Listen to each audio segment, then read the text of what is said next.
Dollar কিনতে ৩৭,০০০ কোটি টাকার বেশি বাজারে ছাড়ল বাংলাদেশ ব্যাংক। এতে ব্যাংকগুলোতে বেড়েছে টাকার সরবরাহ।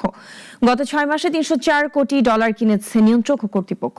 বাংলাদেশ ব্যাংক বলছে, প্রবাসী আয় আর রপ্তানিকে চাঙ্গা রাখতে ডলারের দামে পতন চায় না তারা।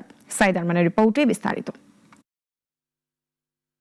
গত সরকারের আমলে ২০২১ সালের মাঝামাঝি থেকে ডলারের বাজার নিয়ে তৈরি হয় অস্থিরতা।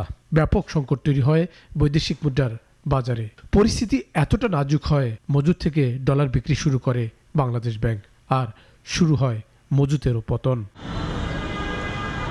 অন্তর্বর্তী সরকার দায়িত্ব নেওয়ার পর কেন্দ্রীয় ব্যাংক সাফ জানিয়ে দেয়, মজুদ থেকে আর ডলার বিক্রি হবে না। অন্যদিকে টাকার বিপরীতে ডলার দাম বাড়তে থাকায় চাঙ্গা হতে থাকে প্রবাসী আয়।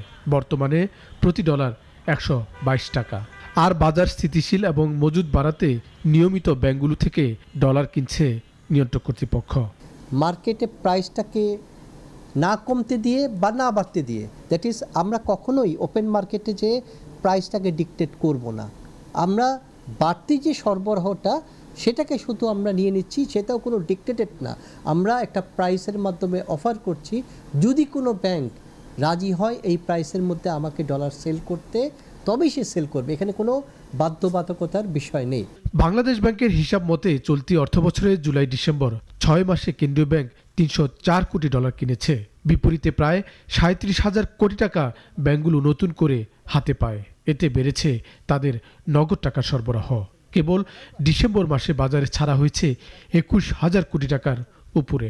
ব্যাংকগুলো তাদের ইম্পোর্টের যে পেমেন্ট দিবে, সেই পেমেন্টের জন্য যে পরিমাণ বৈদেশিক মুদ্রা তার প্রয়োজন হবে, সেগুলোর বাইরে অতিরিক্ত সামান্য ছাড়া, মানে খুব বেশি ডলার তারা নিজেরা হাতে ধরে রাখতে পারবে না। তারপর তাদের প্রত্যেকের জন্য একটা এনওপি ধার্য করা আছে।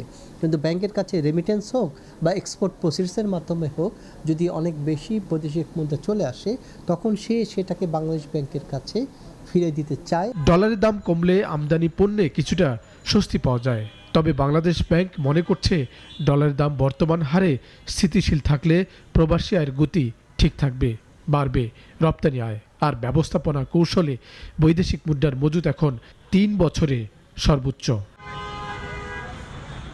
সাইদ আরমান, নাগরিক, ঢাকা।